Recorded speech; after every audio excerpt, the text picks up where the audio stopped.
Okay.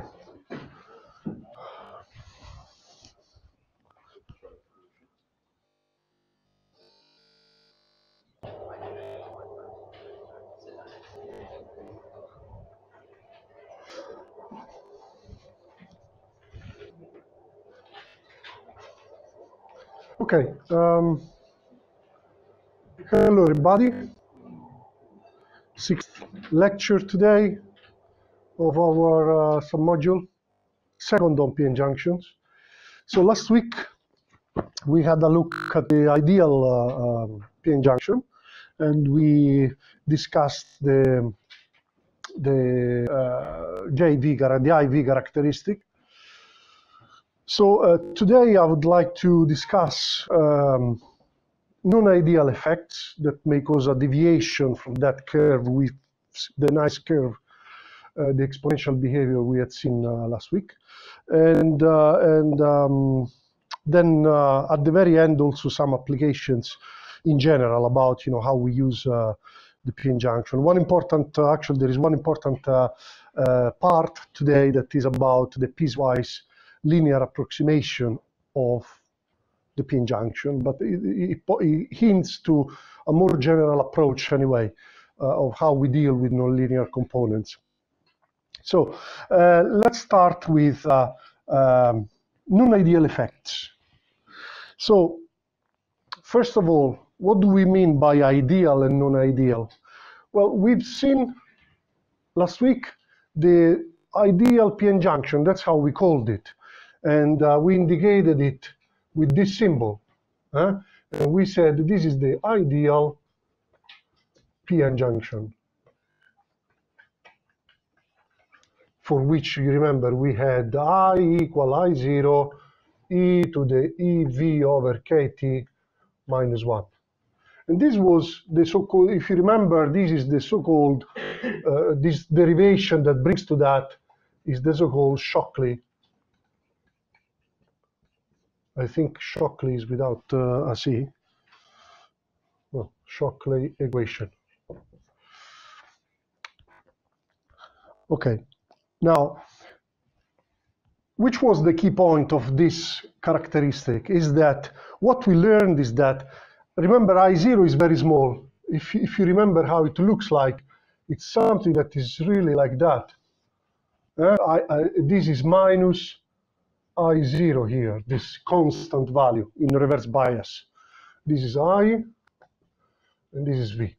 So here the current explodes exponentially, while here is very small. So this is a device that really, in reverse bias, lets through really near to no current. In forward bias, very good conductor. So to me, this reminds me really what could be an approximation of a switch. Okay, so in my head, I could create this parallel, let's say, that the ideal p-n junction that we dealt with last week is actually an approximation of the ideal, I will use this term, the ideal diode, which I'm thinking of a switch, okay? Literally a switch. On is a conducting, off, non-conducting. The reason I'm doing this is because we will use this kind of notation later on. So we will indicate the ideal diode, which we think of a switch, remember, with this symbol, okay, with the interior black. And having in our head the fact that the IV characteristic of this ideal component is actually, I will do it in red so we can see it, is this, which we could write as in analytical form. This could be written as that, let me write it here in black, that I, here I is 0, when V is smaller than 0, while here V is 0 when I is bigger than 0. These are the fundamental, let's say, relations that, and this is a switch. So in this situation, when there is no current, the switch, in my head, I will have the view of an open switch. And this, in this situation, I have in my head the view of a closed switch.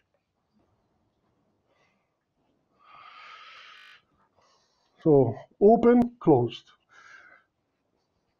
We will actually see later on that it's better to say that here the diode, the term diode is used in general for any two-terminal devices, like this, two-terminal. So diode is not a synonym of PN junction, is any two-terminal device.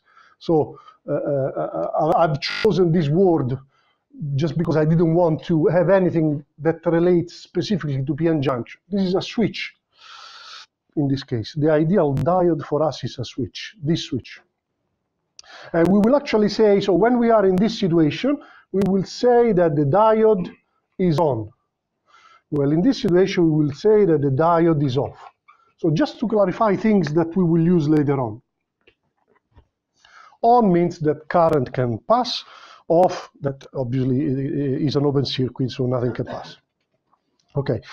Now, so this is really just about notation and some, so to clarify some things that we will make great use later. Now, in the derivation of this equation, we relied on some fundamental assumptions.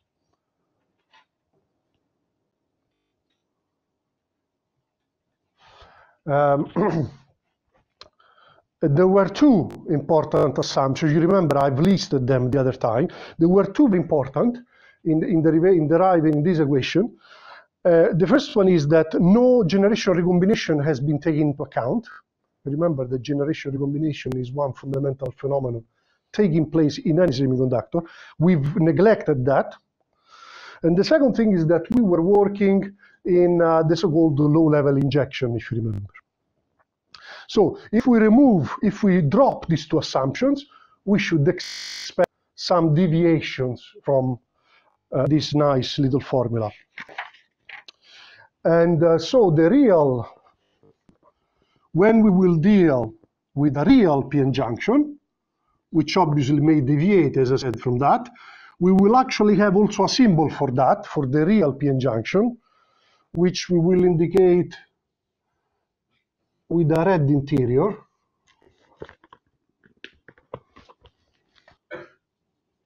Okay, this is the real PN junction.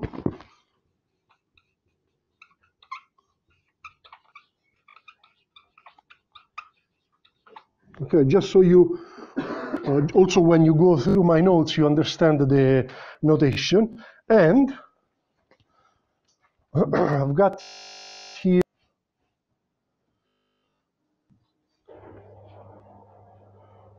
what are the non-ideal effects we are going to discuss. And this.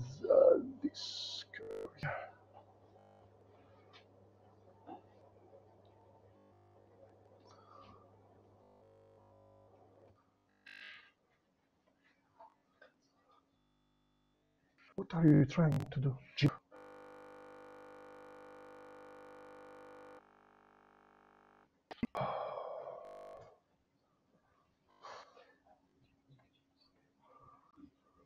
It's a JPEG image. What are you doing?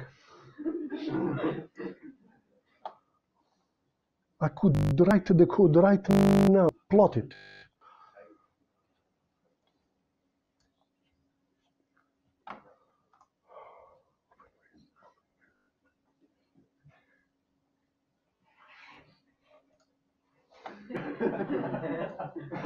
"20 years of evolution didn't do much." So anyway, so this is the non-ideal effects that I want to discuss briefly today as much as I can. So the dashed curve, so this is a log linear plot, log in the current, linear in the voltage. So this kind of behavior which is in forward is a pure exponential, so it's a straight line. In reverse is a constant, and so is also a constant here. So this is the Shockley equation, while the solid curve shows you the effect of non-ideal phenomena that were not contemplated there. So there are effectively five non-ideal effects that we will discuss. So two in reverse bias. The reverse bias, you see, the ideal reverse is here, but the actual reverse may be up there. This is because of generation current contribution, so due to generation. On top of that, in high reverse, there may be a junction breakdown. So what you may have heard as the Zener effect. Okay. And while in forward bias, so we look now at this curve, this one here. So there are three effects. The first one, early on at very low voltage, the current is higher than it should, and it has a different slope as well. And this is due to recombination currents, contributions. Then it seems to follow more or less Shockley, but then it deviates. The current cannot cope. And here is when we are at high level injection. And then in the end, this is actually the effect of the series resistance of the semiconductor. And this is the last of the effects we will discuss. Okay, so I'll probably take that away now. So let's start with the first one, generation recombination. I will not go into too many details. I mean, obviously this matter is quite complex, and there is no time to do any of these things in great detail. But the point is, let's think about the fact that so generation recombination, when we are in a non-equilibrium situation, and we've said that in the p-n junction, when we apply a voltage, we are effectively bringing the system out of equilibrium. Now, and so the system will attempt somehow to reestablish equilibrium. So let us think first of all for a moment to reverse bias. Okay, what could be happening there? Oh, in reverse bias, unfortunately I had to keep this on. What we remember from last time is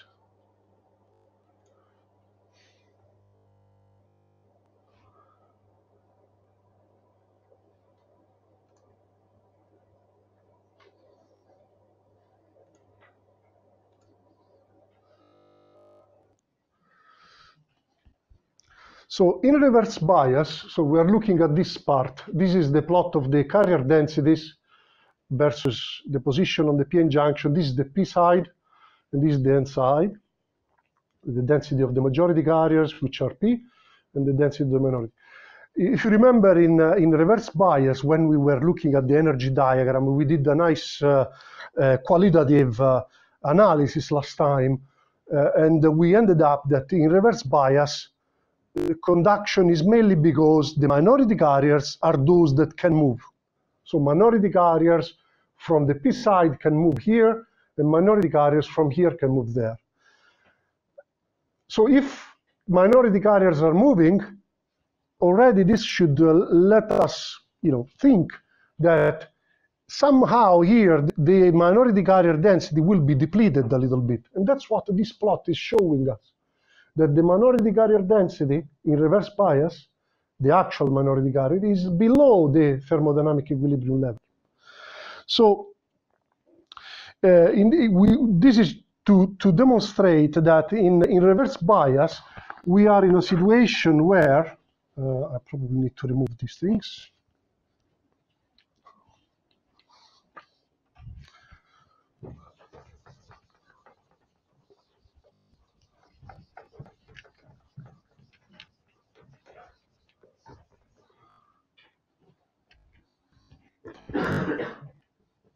Pn is smaller than ni squared.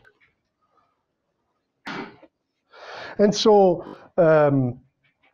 we also said, now when we were dealing with semiconductors and talking about generation recombination, that the recombination rate, the net recombination rate, generally, with a good degree of approximation, can always be written in these terms. For this is for the n side, or in this way for the p side.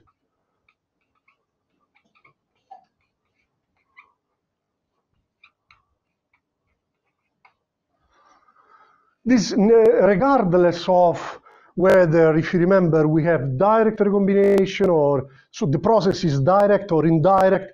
We hinted a little bit on indirect processes when we talked about generation recombination, and we ended up saying that this is always true. The only thing that changes whether the process is direct or indirect is the actual expression of this lifetime.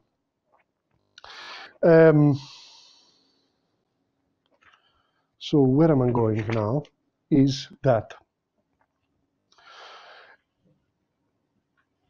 So when we are in reverse bias, first of all, in most PN junctions, the type of recombination you get, I think I did mention that last time when we were talking about recombination, generation recombination, is that the direct recombination relates to band-to-band recombination. Indirect recombination, or generation as well, involves traps. We didn't go into the details of that. Most of the time, the type of recombination you get is actually the indirect one. So the theory from this point onward would deal with that theory, would use what is behind that theory in order to get the results that I will briefly mention to you now. But where I want to go in the end is that by using the actual expression when you are dealing with indirect recombination and the actual expression of this net recombination rates. One point I wanted to make. The net recombination rate, when you are in this situation, that Pn is smaller than I squared, because here there is a depletion of minority carriers, so Pn is smaller than Ni squared. We said also when we talked about the recombination and generation phenomena that this means that this minus that is negative. So the net recombination rate becomes effectively a generation rate. It's negative. This quantity is negative. This means it's not really recombination, but it's actually generation. And so that's why in reverse bias, what this term is doing is actually generating electron-hole pairs. Now, the theory I was talking about, if you go into the details, is that we want to write better this U term for our reverse bias case. If you do that, you realize that U can be written as like that. After some simplifications, so you can see the minus has been highlighted now, has to be negative, because we are in this situation here where P times N is smaller than Ni squared, so it becomes a generation term. And Ni is the intrinsic carrier density. Tau gen is actually a combination of tau P and tau N. I could write it here just for your curiosity, which is the expression is this one.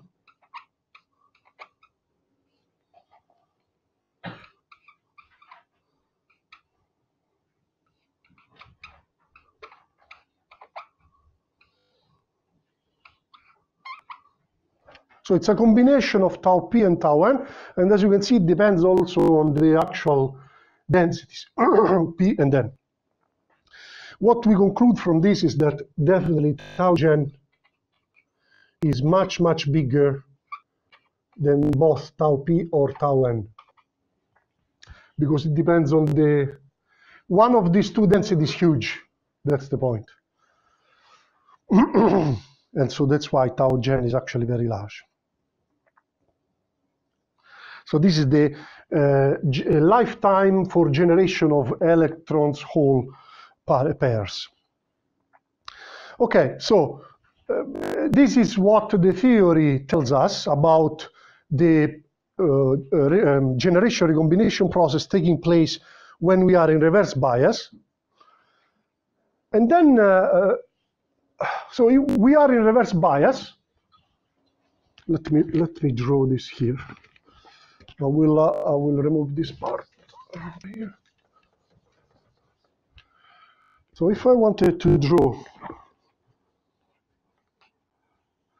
the energy diagram of my p-n junction in reverse bias,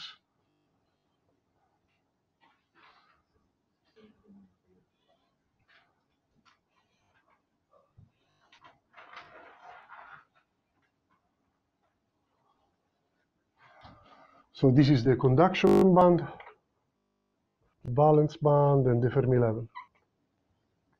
This is the p side, or maybe p plus, and the n side. So if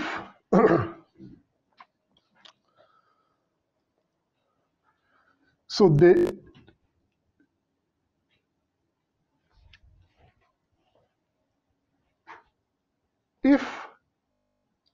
remember that we said the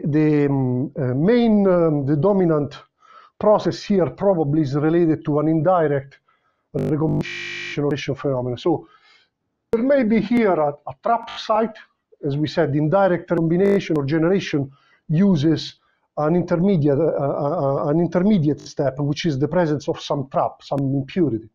So within the depletion region, electron hole pairs can be generated. When they are generated, the electron goes into the conduction band and the hole here.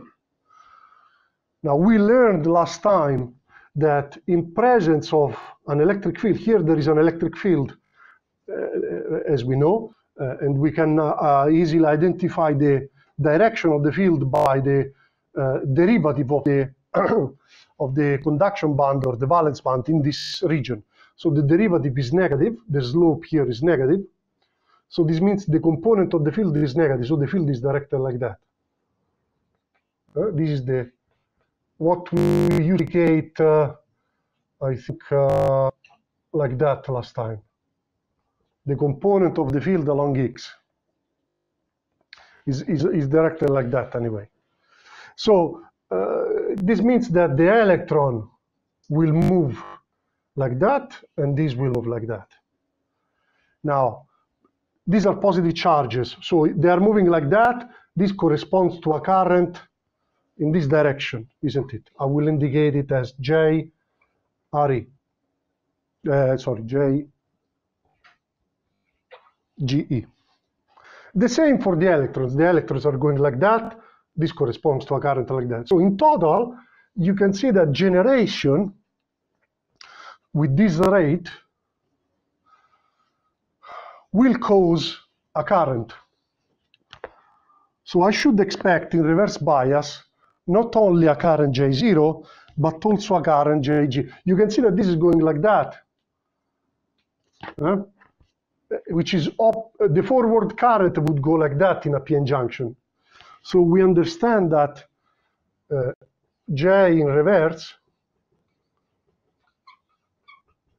is actually equal to minus J0, which is always there, but now we have to add also this negative current to emphasize the fact that this goes against the versus we have in our mind. I will put here a negative value.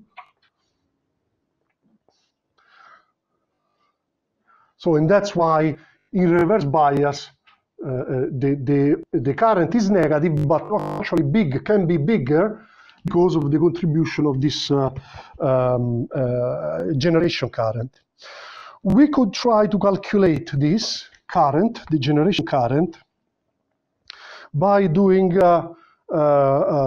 by assuming that throughout the depletion region, which is the only place where there is an electric field that could separate the charges, so that throughout the depletion region, the generation rate is the one that I put there.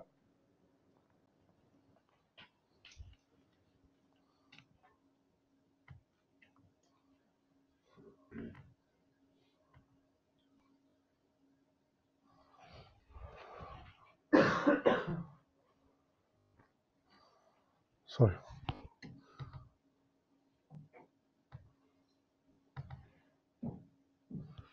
Okay. So we could estimate JGE with this integral from 0 to over the whole width of this the depletion, which is the width we said is W, which is also a function of voltage. So WV of what? Of E. So this is the generation rate charge.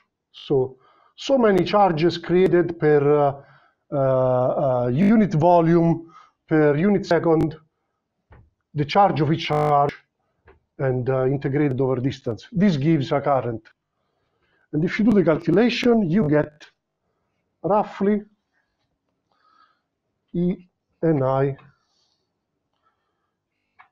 WD over tau generation.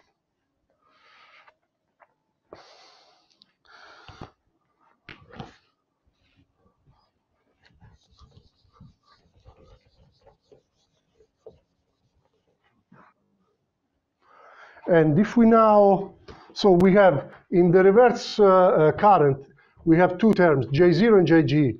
J generation is this one here. J0, we had seen it last week. J0 was E dP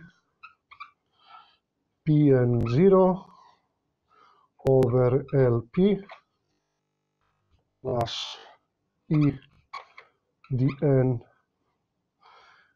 Np0 over Ln, which we can write using what the definition of this length is E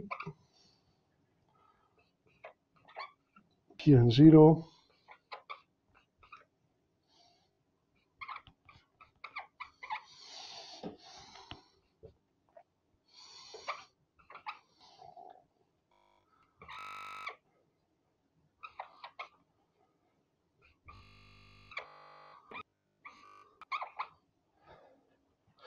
Now, these are the densities of the minority carriers. This is the density of the minority carrier on the N side, the density of the minority carrier on the P side. Now, on the P side is a P plus. Remember, this is a P plus N junction. So the P side is more doped than the N side. This means that the minority carrier here is a very small number as compared to that. So I could drop this number. We've done the example last week of what would be NP0 and PN0 for a P plus N junction. So I can drop this for a P plus N junction. And so in the end, this J0 term is actually E is only this term. And I can write Pn0 using the mass action law as Ni squared over over Nn0. So Ni squared over Nn0 square root dP of P.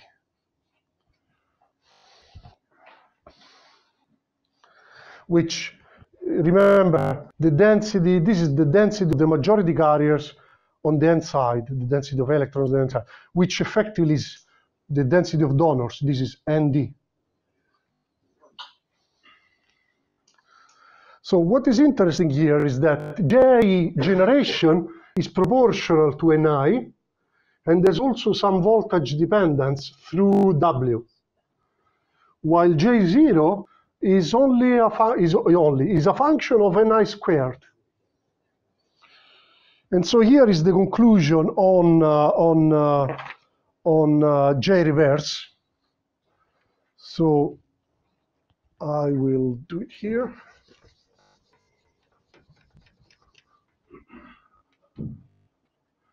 So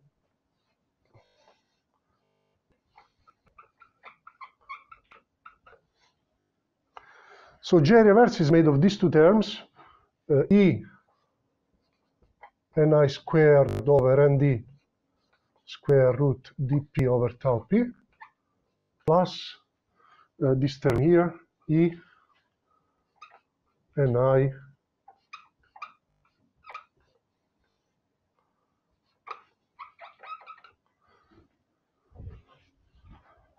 all in a, I forgot the minus, all in a parenthesis with a minus in front.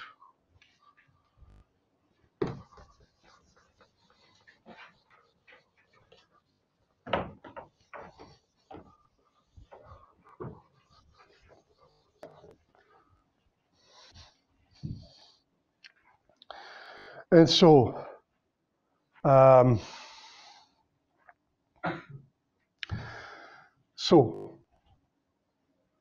forgot to, before I continue on this, I forgot just to specify something interesting about these non-ideal effects. Germanium is a semiconductor where the Shockley equation works very well. Silicon and the other semiconductors, not so well. You see non-ideal effects. Now, the point is that germanium has a small energy Eg. So, small Eg means large Ni. If you go back and see your notes, you will see that Ni is exponentially dependent on Eg.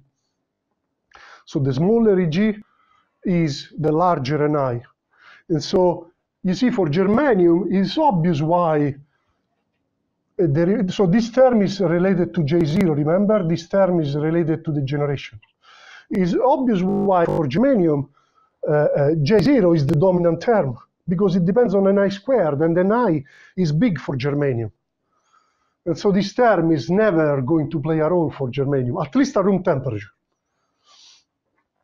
Okay. For other semiconductors like silicon, where instead the band gap is a bit bigger, and so Ni is much smaller than germanium, then this term dominates at room temperature.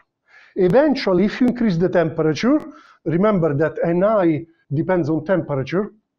If you increase the temperature, eventually the diffusion term, that J0, will eventually dominate. Okay, but it's interesting to note that for some semiconductors, this generation current can be observed, as I've shown you in that diagram previously. So, and thanks to W, you see W is the depletion width. This depends on the voltage. If you remember, W has a soft dependence on voltage. There was a term made of, it's VBI minus V square root. This is how W depends on voltage. So this is the same dependence that you will see on this current.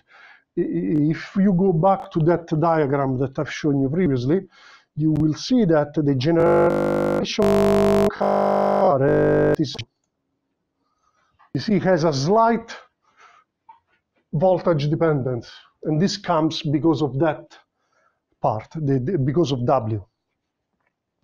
Okay, this was to explain why generation can play a role in reverse bias. This is the first. Remember, we have 5 phenomena to discuss. One down. The second one is, let's stay on generation recombination, but let's go to forward bias.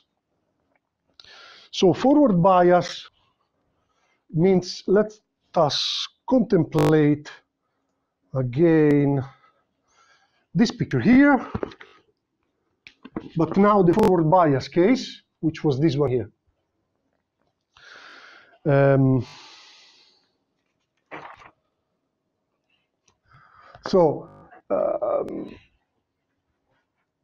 In this case, we had said, if you remember, also last time,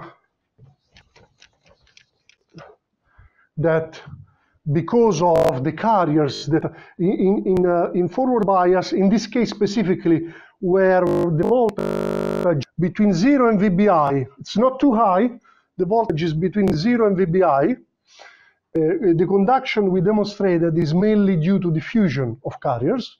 And we see that this conduction process that is taking place is such that in the P side, the density of minority carriers is above the thermodynamic equilibrium, and the same on this side. So in forward bias, but as I said, between 0 and VBI, so for V between 0 and VBI, we definitely have that Pn is bigger than Ni squared. So the system is out of equilibrium and is specifically that. So in this situation, we know that the system has to recombine, has to try to recombine to bring the system back to equilibrium. So if we try again to have a look at the energy diagram now, just to understand what is going to happen now, I'll try to plot it again.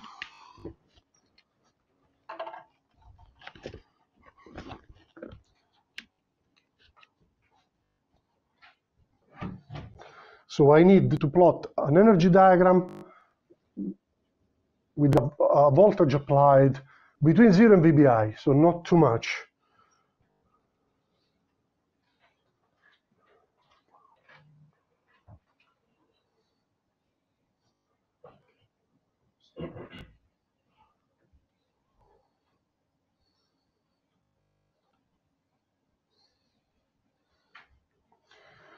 And so this is the voltage I've applied. So V is between 0 and VBI. So we see the depletion region here. Still, there is a slight field directed like that. You see the slope here is still negative. So the field is directed like that. So we said the system has to attempt to recombine carriers. This means that if an electron is found in the depletion region and the hole there, remember always we said that predominantly the indirect recombination process is happening here. So these two will recombine together. Okay? But the system will still try to, it doesn't want the carrier density to change too much there, so we'll still try to feed carriers. So an electron that is here will still feed into that position so that the densities don't change too abruptly. So the system will still try to do that. Remember, there are a lot of holes here. This is the P side. So there are also a lot of electrons here. This is the N side. And so you understand why this current can be quite large. And this current is directed like that. This is J recombination. You see that the holes are going like that, so that current is going like that. Electrons are going like that, and so their current is going also like that.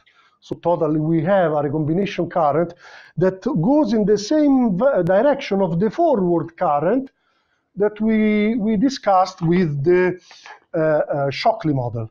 So this really adds up to that. And this, we can try to, calculate things. Obviously, as I said, the analytical part of all these theories is extremely complex. So I will just, for your curiosity, put some interesting formulas here. So you, again, adapting the theory behind recombination rate using the indirect process, which uses traps. For this specific situation, you end up with a net recombination rate that has this expression.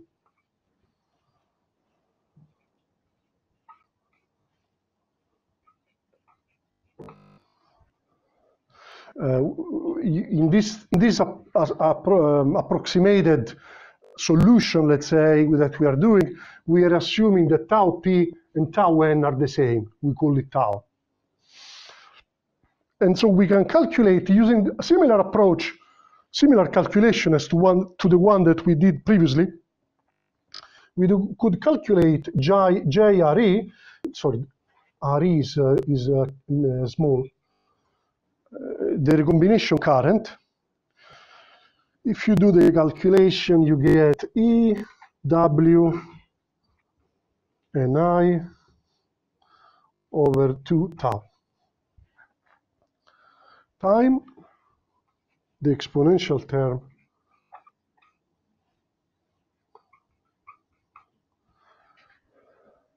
so what do we note here? Among, except the obvious things that we saw previously also in the generation current, is the exponential term, which obviously we would have expected because also the forward current, remember that the forward current, according to Shockley, is this one. We neglected the -1 because now it's exponentially growing, the current. So what is interesting is these two here. And the presence also, again, of W, the depletion width, which is a function of voltage as well. Especially what is interesting to note here is that, remember, in forward bias, W is becoming smaller and smaller. You remember, eventually will almost disappear. This means that JRE has a multiplication factor in front that eventually will become very, very small, which means that this recombination current plays an important role as a non-ideal effect on the left hand side of this range, early on, when V, so this plays important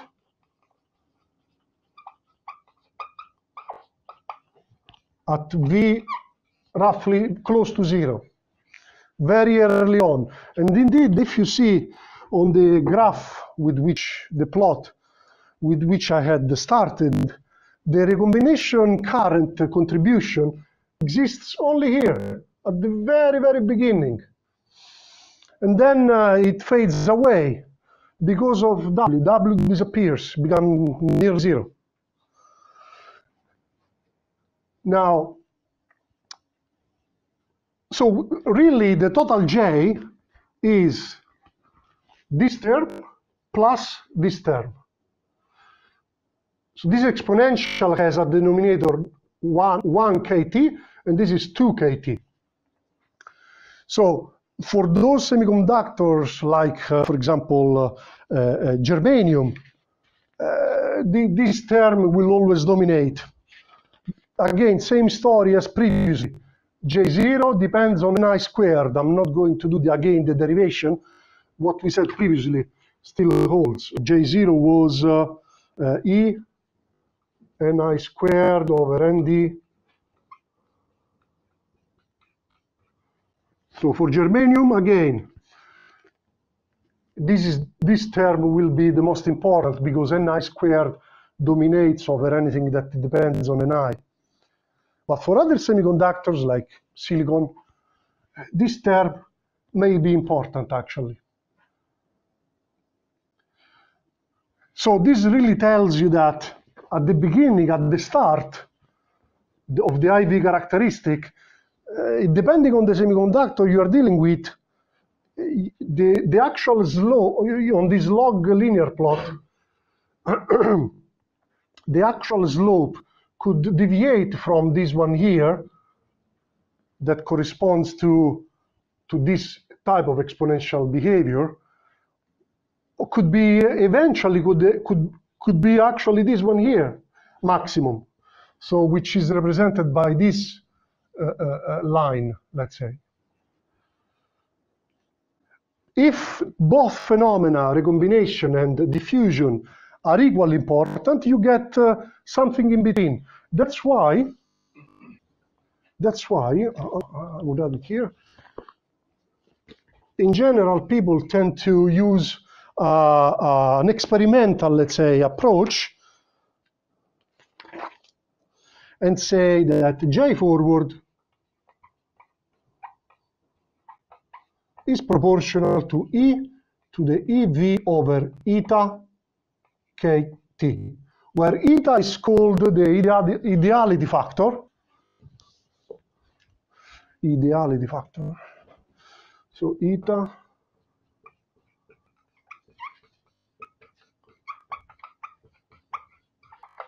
and so this goes between 1 and 2.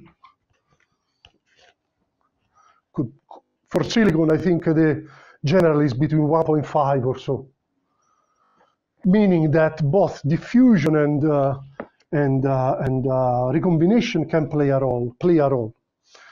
For germanium, it's more close to 1. Okay.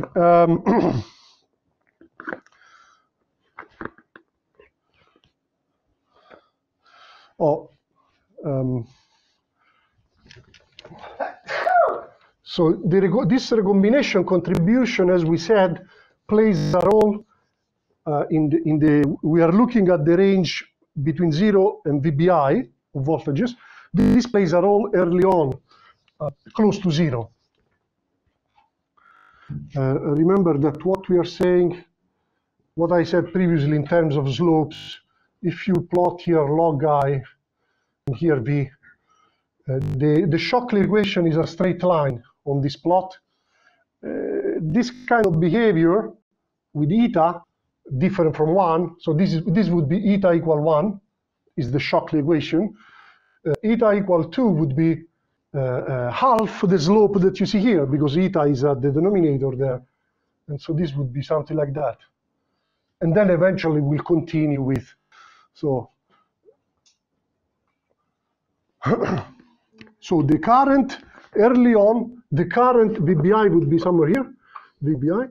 Early on, the current is larger due to recombination contribution, but has a less steep slope, and eventually will end up following the Shockley equation. Okay, let's have a break now. Okay.